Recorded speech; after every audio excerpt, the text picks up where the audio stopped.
Welcome to the Practically Speaking Mom podcast for intentional moms to build strong families. Last week in episode 85, Val mentioned her book, Wearing All Your Hats Without Wearing Out, and the first mom hat being the master gardener of your family. The responsibility of that role also encompasses the second mom hat she spoke of last week, manager of the monkeys, those daily tasks that so often feel like busy work. She gave many practical tips for tackling your to-do list while growing your family as well.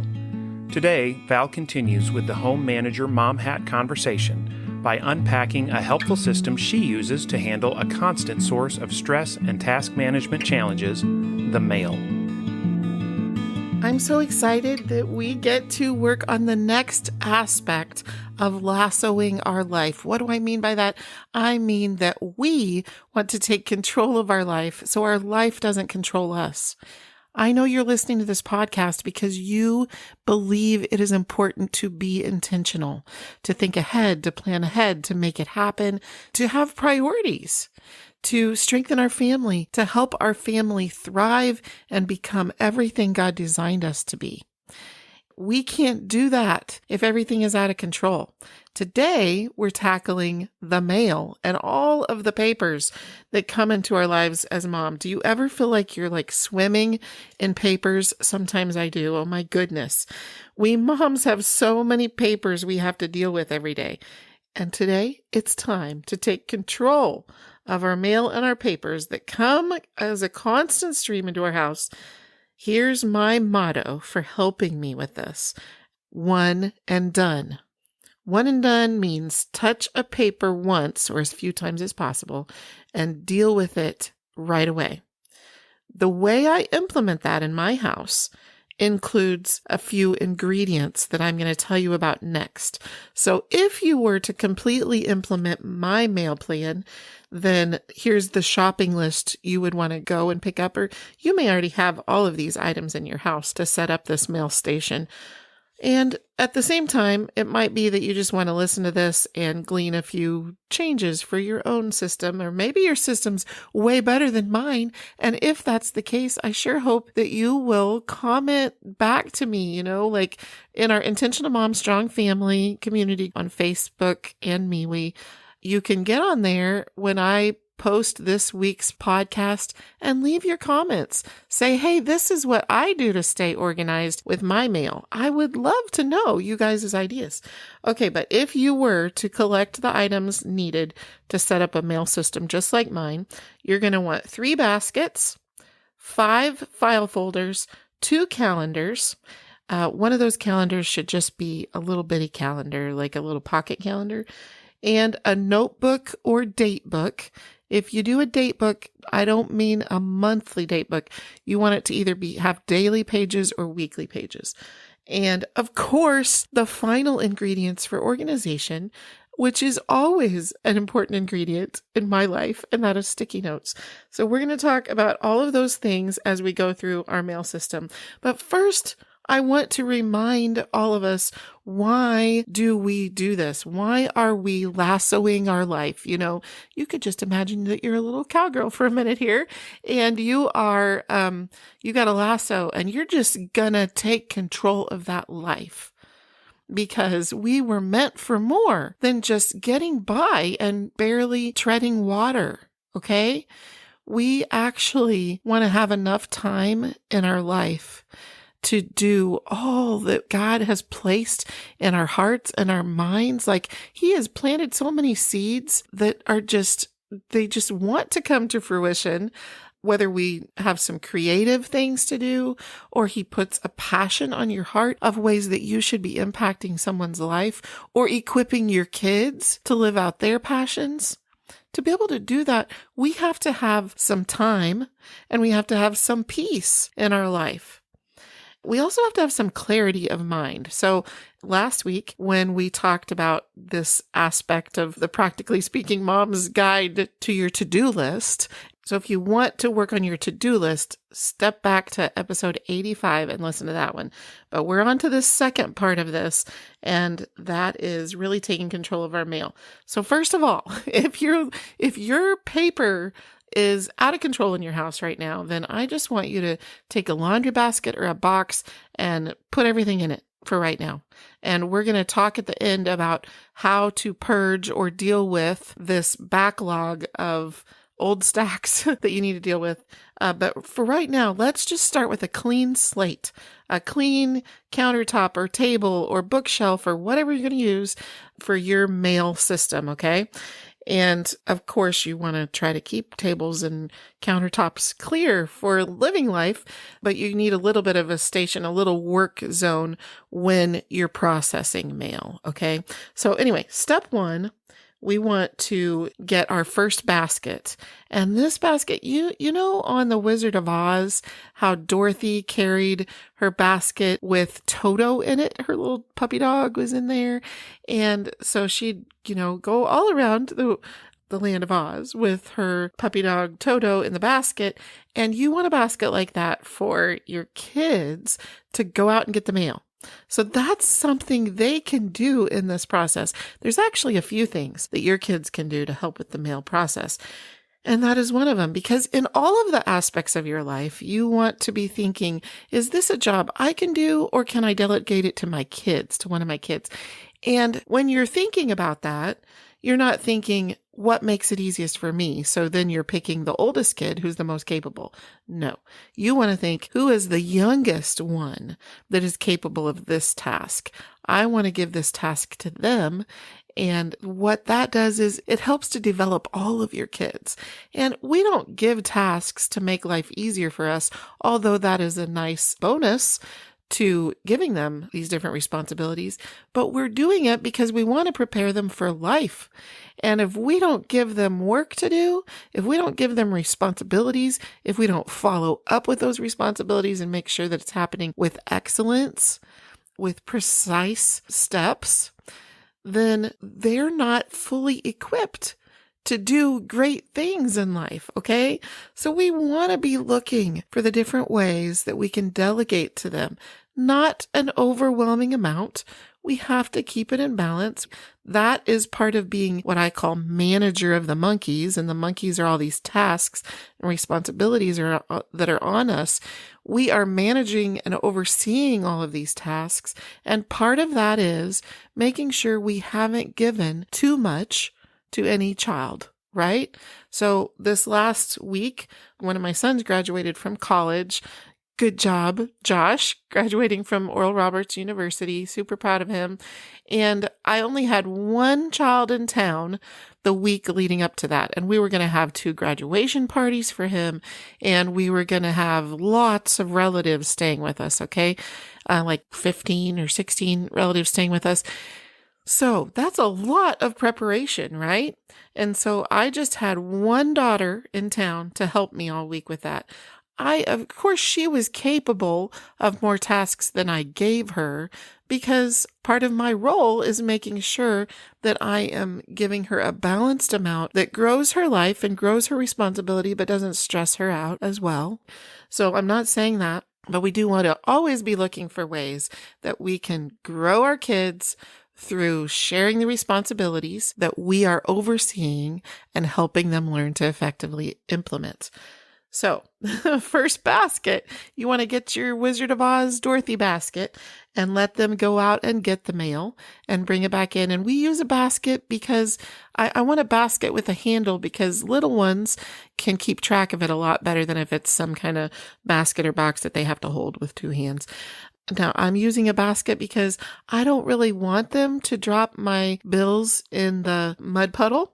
And I also don't want a little trail of mail all the way to the house from the mailbox, these kind of things. And I also don't want the mail just coming in and getting sat down somewhere.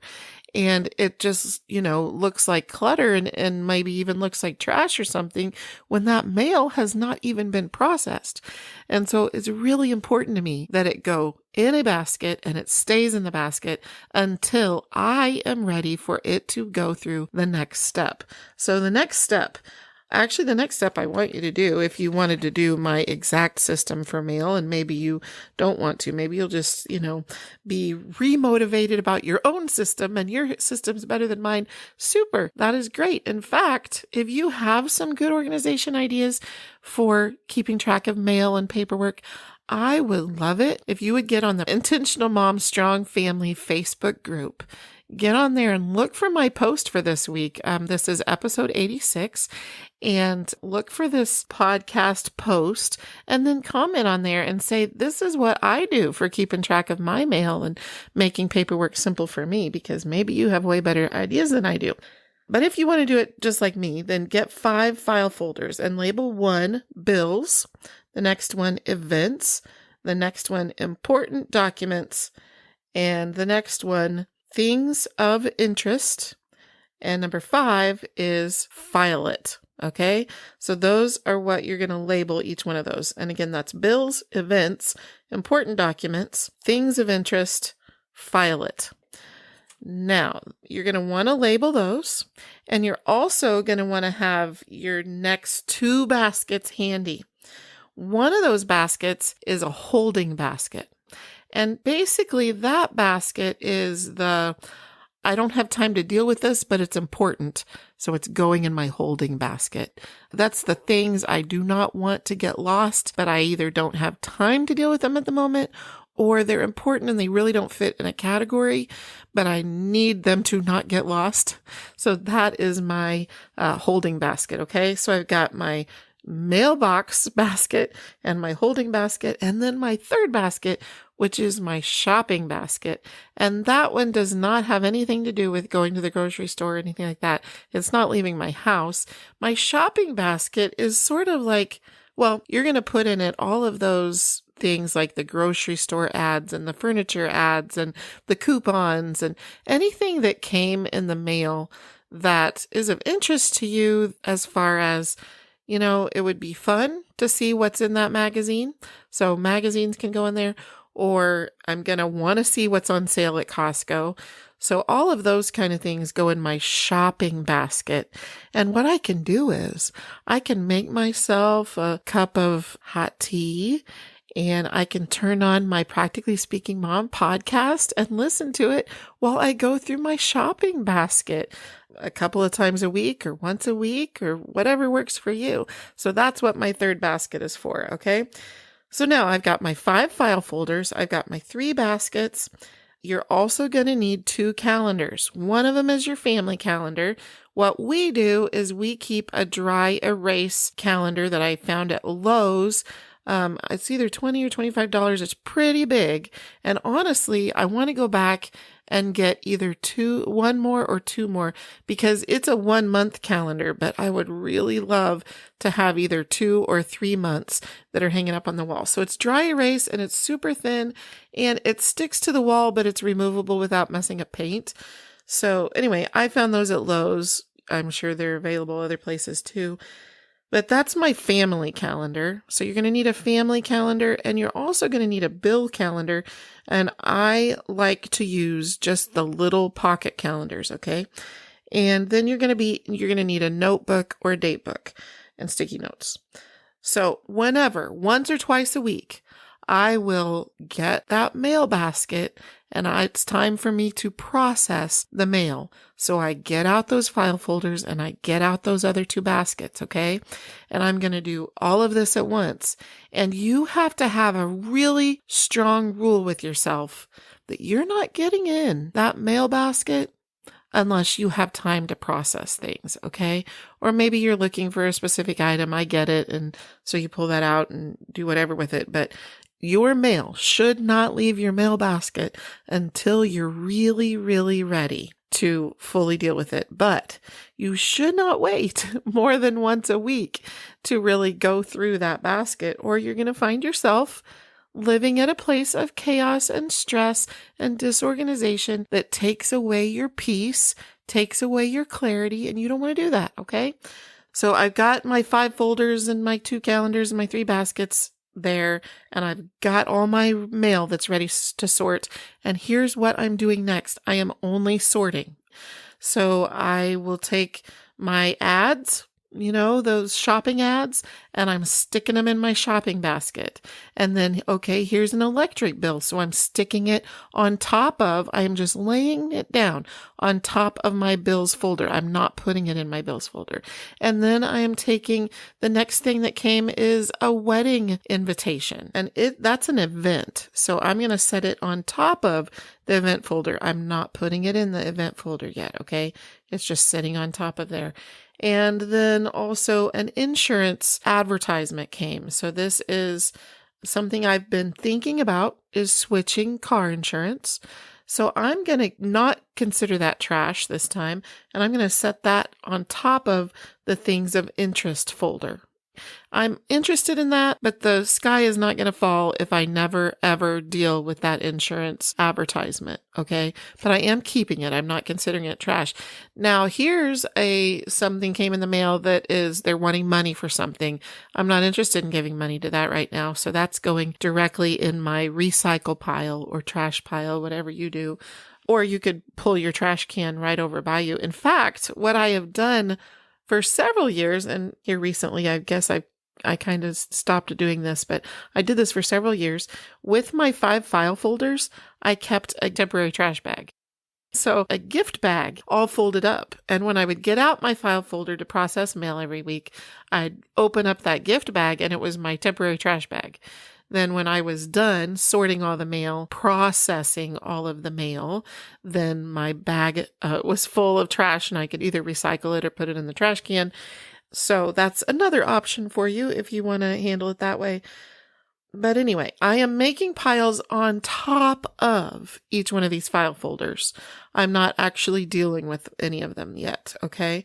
So now I've sorted all of my mail into these different categories, and now I'm going to start working with each pile. So at my house, I make a pile of important, something that I want to shred. Like, for example, a credit card offer comes in the mail. Most of that goes in the trash pile or the recycle pile, but an application page that has some of my personal information on it, like my name and address, well, I want that to be shredded, okay? So that's going in a shredding pile. So now I have sorted all of my mail that I'm still in the process of dealing with, but I have sorted it all. And so from that sorting, I have a couple of things that the kids can do. One child can take all of the shredding mail and go shred it. And one child can take all of the recycling and go recycle it or put it in the trash. And then one child could take the shopping basket and put it back away. Okay. So now I've got a pile of bills that are sitting on top of my bills folder. Well, what I'm going to do next is I'm going to open a bill. I'm going to write it on the bill calendar, the little pocket bill calendar of when it's due. And then now I'm going to stick it in that folder. If there's something more that I'll need to, like if I need to see that at the time when I actually am going to be paying the bill, then I'm going to stick it in the bill folder. But if it's a bill that there's really nothing more I'm going to ever need to look at that bill again, because just having it in the bill calendar is enough info for me, then I'm going to move that now to the File It folder. So this is a folder of things that need to be filed.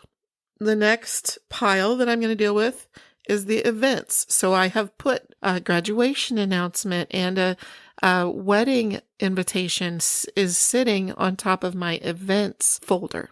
And also there's a camp that one of the kids is going to go to. And so that paper is sitting on top of the events folder. And so now I'm ready to take all of those, write them on the calendar. And there's some to-do list items with this because I need to RSVP for the wedding. I need to RSVP for this graduation party, and I need to register my child for camp. So on my to-do list in my date book or my notebook, however I want to keep a to-do list, I'm writing in that RSVP for Dina's wedding, RSVP for Faith's graduation party, and sign Emma up for camp. Okay, so now I have put that on my to-do list and I'm putting it in my events folder because I don't actually want to throw those items away yet. I'm going to want to refer to that camp paper when I'm getting ready to register her. And I also am going to want to look at that wedding invitation when I'm ready to buy a gift so I can see where she's registered at, for example. Maybe I need to see the location of where Faith's party is. So I'm keeping those important papers in my events folder, but it's not going in the events folder until I have written it on my to-do list. And bills are not going in the bill folder until I've written them on the bill calendar. And when I've paid a bill, I circle it on the bill calendar. So everything that is uncircled, that has not been circled yet, I know has not been paid yet. So that is my, little verification system to make sure I'm staying on track with my bills.